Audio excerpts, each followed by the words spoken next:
Всем привет! В этом видео вы узнаете, в каком помещении находятся мои риги. Также узнаете, сколько их у меня. И далее в видео я вам расскажу и покажу, как я делал ремонт в этом помещении, что я поменял и что я рекомендую сделать каждому, у кого есть много ригов. Итак, давайте приступим. Сначала я вам расскажу кратко о своих ригах. Первый риг состоит из 8 видеокарт Gigabyte и материнской платы Asus Prime Z270P. Две видеокарты 7 и 8 подключены через M2 переходники, и в BIOS выставлен режим PCI Express для этих разъемов. Оперативной памяти 4 гигабайта, процессор Intel Celeron G3900.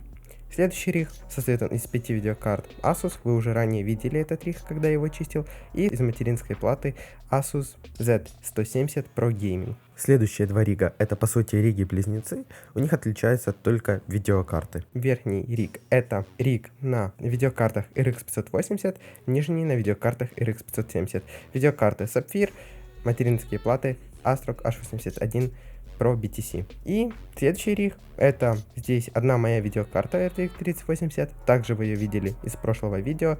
Сзади этой видеокарты приколхозил вот такой вот вентилятор. Приколхозил его потому, что у этой видеокарты есть термопрокладки между памятью и бэкплейтом. И металлический бэкплейт выступает в роли охлаждения, поэтому я его охлаждаю дополнительно. Следующий это также мой риг, он сейчас состоит из 8 видеокарт. Изначально это было 2 рига по 6 видеокарт, но так как я продал свои 4 гигабайтные карты, у меня осталось 8 видеокарт 8 гигабайтных, я и решил их собрать в один риг. Сделал новый каркас и подключил на ту же материнскую плату самого моего первого рига, то есть это ASRock H110 Pro BTC+. Хорошая материнская плата, в принципе ее могу рекомендовать так же, как и ASRock H81 Pro BTC+, которая у меня стоит почти на всех ригах. И Asus, в принципе, тоже неплохие материнские платы. На некоторых ригах у меня стоят серверные блоки питания, на некоторых стоят чифтеки. В принципе, что чифтеки хорошие, что серверные, но серверные мне нравятся все равно чуть-чуть больше. Следующие риги это не мои риги, это риги знакомого. Здесь их стоит 7 штук, я их здесь обслуживаю и настраиваю. И также еще вас, наверное, заинтересовал вот этот вот кабель. И ведет он к еще одному ригу. Это также риг знакомого. Видеокарты RX 580, XFX, материнские платы Asus H270+. Здесь сейчас мне нужно записать RayVS, собственно, чем я сейчас займусь. А также кратенько вам сейчас расскажу о планах ремонта. То есть, что я здесь хочу сделать. А планирую я здесь, собственно, убраться немного. Это в первую очередь поставить здесь свой компьютер и сделать порядок. Подключить монитор и клавиатуру, чтобы можно было нормально расположиться. Потом я хочу сделать новую систему вентиляции. Я уже приобрел 2 больших вентилятора. Один будет стоять на вдув, а второй будет стоять, собственно, на выдув, который я установлю вот там вверху стены. Это будет стоять на выдув. Эту стенку мы выбьем вместе с моим отцом. Конечно же, он мне поможет, потому что сам я этого не сделаю. И установим туда вентилятор. Что еще хочу сделать? По электрике хочу здесь чуть-чуть разгруппировать автоматы, так как они сейчас здесь напутаны и ведут неправильно. Также есть риги, которые подключены к одному автомату, там по 2 рига. Я хочу сделать на каждый риг свой автомат, чтобы было удобно отключать. Вообще у меня в принципе все риги подключены по одному, но как вы можете видеть, здесь у меня подключен в конце риг RTX 3080 и мой второй риг в одну розетку. У знакомого то почти все риги подключены к одному автомату по 2 рига. Он в принципе этого менять особо не хочет, но меня же такое не устраивает. Я себе обязательно поменяю. Также еще приобрел чудо Wi-Fi реле, сейчас вам их покажу. На каждый риг хочу установить отдельное реле, чтобы можно было дистанционно их отключать. Итак, давайте достану релешечки. Вот такие вот реле Sonov Basic R2. Потом покажу чуть позже, как их настраивать. Устанавливать их, скорее всего, буду перед самой розеткой для рига. Ну, чуть-чуть позже посмотрим, как будет. Итак, сейчас нужно убраться. Итак, немного я убрался. Сейчас у меня записывается образ RayVS. Это для знакомого. Тем временем я еще приобрел вот такие вот светильники, это 24-ваттные, так как освещение здесь, честно говоря, вообще не очень. Здесь вот такие стоят старые лампы, которые уже не работают, и освещается здесь все от одной ледовской лампочки, конечно, от которой же света не хватает. Также хочу себе сейчас записать еще образ RayVS, так как у меня еще здесь стоит Windows, и с Windows я уже наигрался, и хочется чего-то другого. Сложил здесь все стеллажи, повешал райзера, которые в принципе рабочие все. И поставил вот этот вот еще стеллаж сбоку. Туда планировал установить изначально 3080 свою, но она туда не влезла. Во второй риг она с горем пополам хоть чуть-чуть влезла, хотя тоже не очень, и в будущем планирую сделать другой каркас. Итак, просто сравните результат до того, как не было светильников, и теперь после. Установил светильники, комната заиграла совсем другими красками. Теперь намного светлее и можно нормально работать. Вот такие старые светильники я с отцом поснимал, и на место их установил новые. Лампочки теперь, конечно же, надобности нет, я ее отключил. И теперь просто посмотрите, как видно все риги. Там дальше стоит мой компьютер и, конечно, уже более аккуратный убранный стол. Теперь по следующим планам далее будем устанавливать вентиляторы. Итак, вынес я все риги с отцом, и мы выбили вот такую вот дыру уже на улицу аккуратно, и будем сейчас туда устанавливать вентилятор. Процесс того, как мы выбивали стену, я, конечно же, не заснял. Раз, это было бы очень неудобно, потому что выбивать стенку и снимать одновременно, это реально делать очень неудобно. А второе, я забыл свой штатив. Итак, установил я уже вентиляторы, один на вдув и один на выдув. На вдув пока что временно, а вот на выдув уже в принципе будет пока что на постоянной основе. Если его будет недостаточно, добавим еще один. Пока что его достаточно. Всем ригам, конечно же, стало намного холоднее, потому что до этого температура в здании была нереально большой. Теперь же стало дышать намного легче и работать так же. Ну и собственно самим ригом также работать намного проще стало, так как температура упала, и это сказывается положительно на состоянии карт. Итак, следующий этап, это нам нужно установить новые автоматы. Подключаю новые автоматы на отдельную фазу, собственно, и автоматы для знакомого будут заходить на другую отдельную фазу. Давайте сейчас подключу все автоматы и дальше покажу.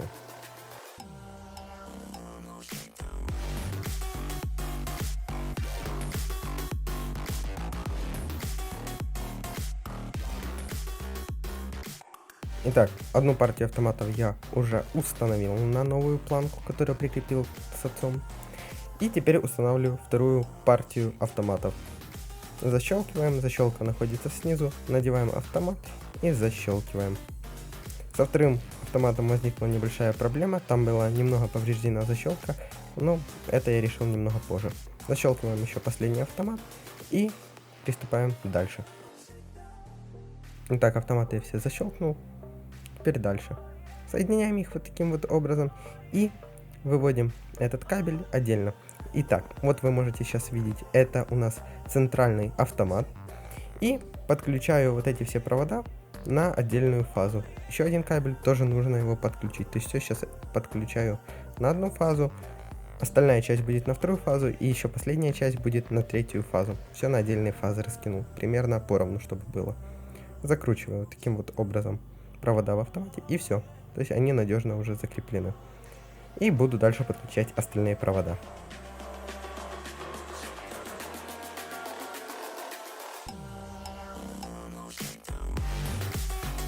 Значит, подключил я автоматы, но на этом моменте я остановлюсь детальнее, так как здесь я решил все кардинально изменить. Так как в интернете я нашел такую штуку, как контактор. И разобравшись, как она работает, я решил приобрести их, и вместо того, чтобы пропускать основную нагрузку через само Wi-Fi реле, я решил пропускать эту нагрузку через контактор, который и по мощности больше, и сейчас я объясню, как он работает. Контактор — это то же самое, что и обычный автомат, только электронный. То есть в контакторе есть электромагнитная катушка, которая при подаче тока замыкает контакты и уже подается ток на саму ферму. То есть как это работает?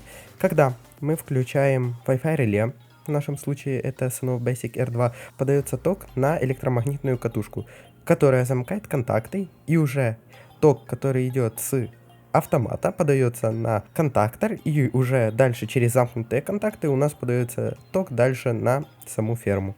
То есть релешки, когда у нас включены, то тогда у нас и контактор включенный. Специально для этого я в дома даже создал тестовую цепь, потому что не знал, как он работает, с помощью Wi-Fi реле, контактора и лампочки. И посмотрел, как это работает. Когда уже все правильно подключил, собственно, уже и здесь начал подключать. Здесь также это первая версия, это тестово подключил. Все работает, и сейчас будем далее подключаться. Для Wi-Fi реле вывел отдельный кабель. Он может быть не сильно толстым, так как нагрузки на него сильной не будет, потому что Wi-Fi реле в холостую будет просто замыкать цепь контактора. То есть потреблять оно почти ничего не будет. Поэтому можно брать не сильно толстый кабель, как сделал это я. Теперь давайте я вам расскажу, как подключать, собственно, само Wi-Fi реле. Нам нужно скачать и установить приложение Evelink. После того, как мы зайдем, внизу экрана нужно нажать на плюсик. Дальше мы пытаем вот такое меню. Здесь есть два варианта сопряжения. Быстрое сопряжение или внизу экрана у нас есть режим совместимости. Я заказывал Wi-Fi реле от двух разных продавцов, и одна часть Wi-Fi реле подключалась только через быстрое сопряжение, а вторая часть подключалась только через режим совместимости. У этого продавца же работает только режим совместимости. Далее мы попадаем в такое меню, где нам нужно указать логин от нашего Wi-Fi, к которому мы будем подключаться, и пароль от Wi-Fi, к которому мы будем подключать само Wi-Fi реле. Если вы подключены уже к этому Wi-Fi, у вас логин ведется автоматически. Нужно ввести только пароль. Далее в следующем меню нам показывается, что нужно зайти в настройки Wi-Fi и подключиться к вот такому вот Wi-Fi. Заходим в настройки Wi-Fi, отключаем Wi-Fi на устройстве и подключаем его снова. Немного ждем и видим, что у нас появилось наше устройство. Пароль вводим стандартный от 1 до 8. Все, Wi-Fi реле подключилось. Теперь выходим, нажимаем кнопку «Далее» и ждем. Идет сопряжение и обмен информацией. Теперь нам нужно переподключиться снова к нашему роутеру, к которому мы подключаем наше Wi-Fi реле. Переподключились. И все, регистрация устройства прошла успешно. Теперь переименовываем устройство как вам удобно. Я назову таким вот образом. И нажимаю кнопку «Готово». Здесь нам написано, что нужно немного подождать, чтобы устройство появилось, но оно же у нас появилось сразу и даже подключилось. Теперь нам нужно немножко поднастроить Wi-Fi реле, так как по умолчанию оно настроено немного неправильно для наших целей. Заходим на само устройство, сверху нажимаем 3 точки, опускаемся немного ниже. Здесь нас интересует вкладка «Состояние после включения». Заходим в нее и здесь ставим «Предыдущее». То есть после того, как у нас отключится электричество, допустим, если у нас реле было включено, оно и останется включено. Если оно было отключено, оно останется отключено. А по умолчанию здесь стоит выключено. То есть отключили электричество и реле ваше выключено, даже если оно до этого было включено. Поэтому вот эту настройку нужно делать обязательно. Нажимаем вверху кнопку «Сохранить», и у нас наши настройки применяются. И теперь я установил уже второй контактор. Сейчас буду устанавливать Wi-Fi реле. И так далее буду устанавливать все последующие контакторы и реле. Колодка, которая находится справа, это специально я отвел минус, то есть туда подключаю все минусы, а через контакторы идут все плюсы.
Итак, на сегодняшний день подключаю последнее реле, так как дальше у меня реле нет. Я чуть просчитался и не приобрел нужное количество, то есть одного реле у меня недостаточно.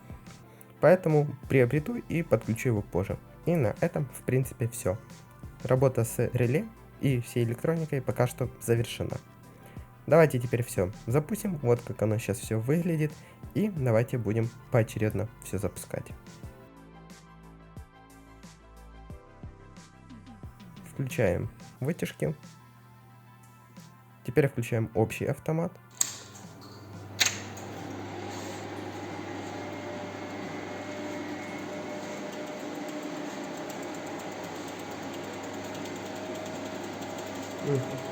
Давайте еще включим вентиляторы. Вот они включаются.